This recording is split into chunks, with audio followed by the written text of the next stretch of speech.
Assalamualaikum warahmatullahi wabarakatuh. Hello everyone. My name is Moza Ramadhani and my friend Hasna Sabira Sinuraya. We are from English Education Study Program, Universitas Pakuan. This audio is our final project for the interpreting course. We will perform a pair word consecutive interpreting from English into Indonesian. The source text is a TED Talk discussing teenage mental health.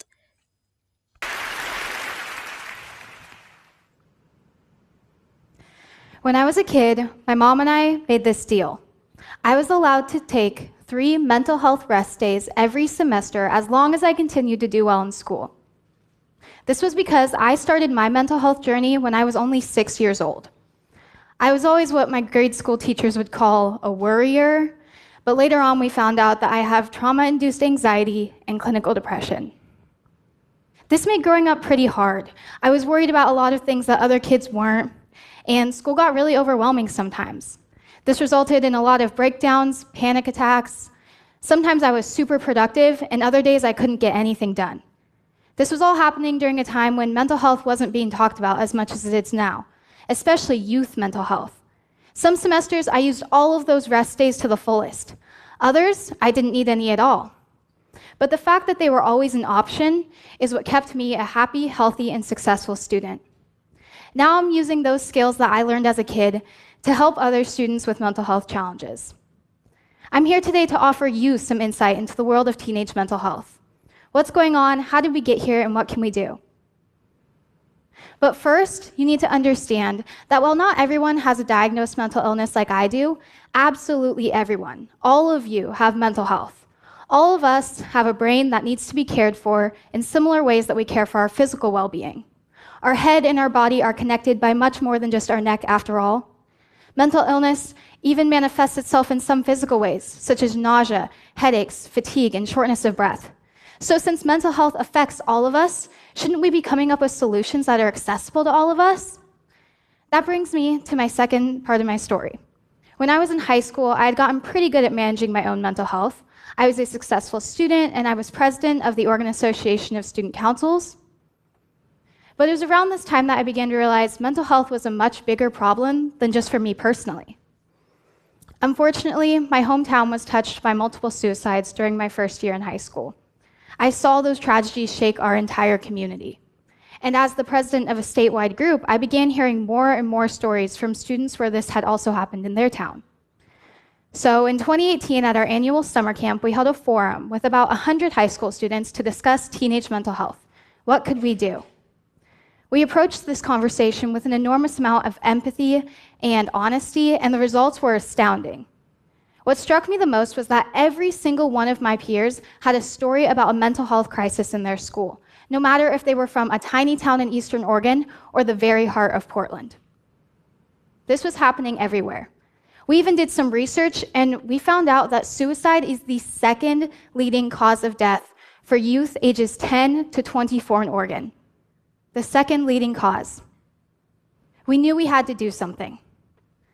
So over the next few months, we made a committee called the Students for a Healthy Oregon, and we set out to end the stigma against mental health. We also wanted to prioritize mental health in schools. With the help of some lobbyists and a few mental health professionals, we put forth House Bill 2191. This bill allows students to take mental health days off from school the same way you would a physical health day. Because oftentimes that day off is the difference between feeling a whole lot better and a whole lot worse, kind of like those days my mom gave me when I was younger. So over the next few months, we lobbied and researched and campaigned for our bill, and in June of 2019, it was finally signed into law.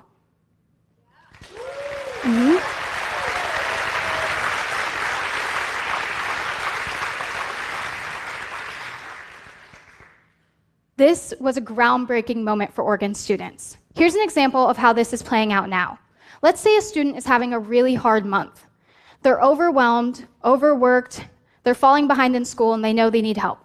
Maybe they've never talked about mental health with their parents before, but now they have a law on their side to help initiate that conversation.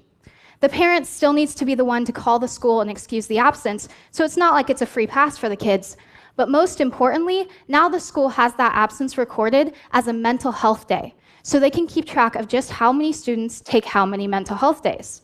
If a student takes too many, they'll be referred to the school counselor for a check-in. This is important because we can catch students who are struggling before it's too late. One of the main things we heard at that forum in 2018 is that oftentimes stepping forward and getting help is the hardest step. We're hoping that this law can help with that. This not only will start teaching kids young how to take care of themselves and practice self-care and stress management, but it could also literally save lives. Now students from multiple other states are also trying to pass these laws. I'm currently working with students in both California and Colorado to do the same because we believe that students everywhere deserve a chance to feel better. Aside from all of the practical reasons and technicalities, House Bill 2191 is really special because of the core concept behind it, that physical and mental health are equal and should be treated as such. In fact, they're connected. Take healthcare, for example. Think about CPR. If you were put in a situation where you had to administer CPR, would you know at least a little bit of what to do? Think to yourself. Most likely, yes, because CPR trainings are offered in most schools, workplaces, and even online. We even have songs that go with it. But how about mental health care? I know I was trained in CPR in my 7th grade health class.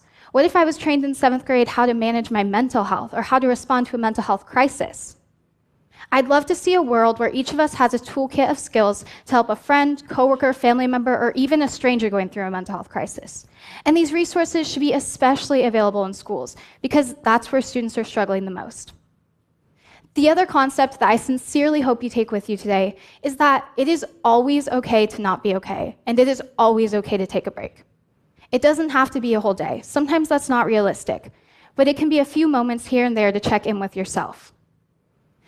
Think of life like a race, like a long-distance race. If you sprint in the very beginning, you're going to get burnt out. You may even hurt yourself from pushing too hard. But if you pace yourself, if you take it slow sometimes intentionally, and you push yourself other times, you are sure to be way more successful. So please, look after each other. Look after the kids and teens in your life, especially the ones that look like they have it all together. Mental health challenges are not going away, but as a society, we can learn how to manage them by looking after one another. And look after yourself too. As my mom would say, once in a while, take a break. Thank you. The first interpretation will be delivered by Moza. Saat saya masih kecil, ibu saya dan saya membuat sebuah kesepakatan. Saya diperbolehkan mengambil 3 hari istirahat kesehatan mental setiap semester, selama saya tetap berprestasi di sekolah. Hal ini karena perjalanan kesehatan mental saya dimulai saat saya baru berusia 6 tahun. Sejak kecil, guru-guru saya mengenal saya sebagai anak yang terlalu banyak khawatir. Namun kemudian kami mengetahui bahwa saya mengalami kecemasan akibat trauma dan juga depresi klinis. Kondisi ini membuat masa tumbuh kembang saya menjadi cukup sulit. Saya mengkhawatirkan banyak hal yang tidak dipikirkan oleh anak-anak lain, dan sekolah seringkali terasa sangat menekan. Akibatnya, saya sering mengalami breakdown dan serangan panik. Ada hari-hari ketika saya sangat produktif, namun di hari lain saya sama sekali tidak bisa menyelesaikan apapun. Hal ini terjadi pada masa ketika kesehatan mental belum banyak dibicarakan seperti sekarang, terutama kesehatan mental remaja. Di beberapa semester, saya menggunakan seluruh hari istirahat tersebut. Di semester lain, saya tidak membutuhkannya sama sekali. Namun, fakta bahwa pilihan itu selalu ada, membuat saya menjadi siswa yang bahagia, sehat, dan berhasil.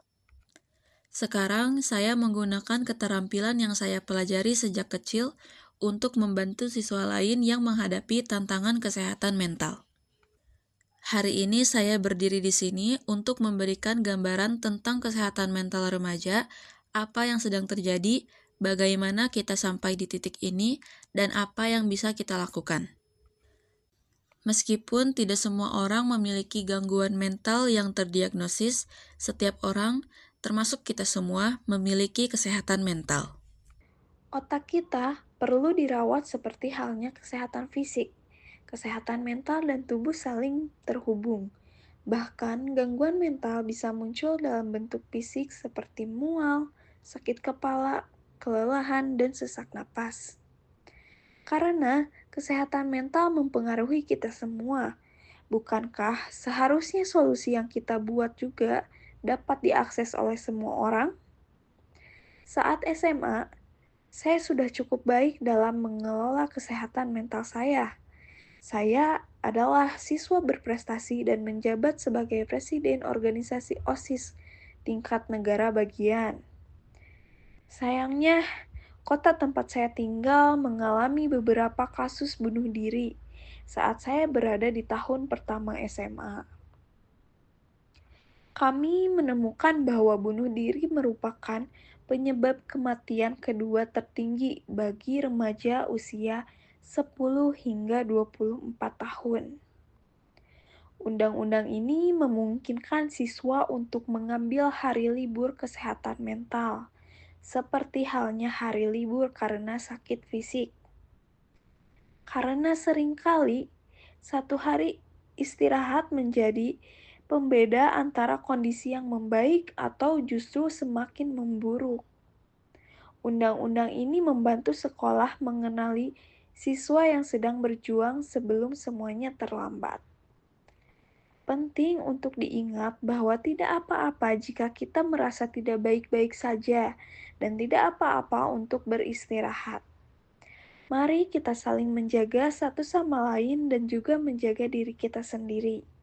Seperti yang selalu dikatakan ibu saya, sesekali beristirahatlah. In closing, this speech emphasized that mental health is something that everyone has and needs to be maintained with full awareness. Through policies such as mental health holidays, schools can provide a safe space for students to raise, recover, and prevent more serious problems. The main message we can take it that it's okay not to always feel well, and occasionally taking time to rest is a form of caring for yourself and others. That's all from me, Hasna and Moza. Thank you. Wassalamualaikum warahmatullahi wabarakatuh.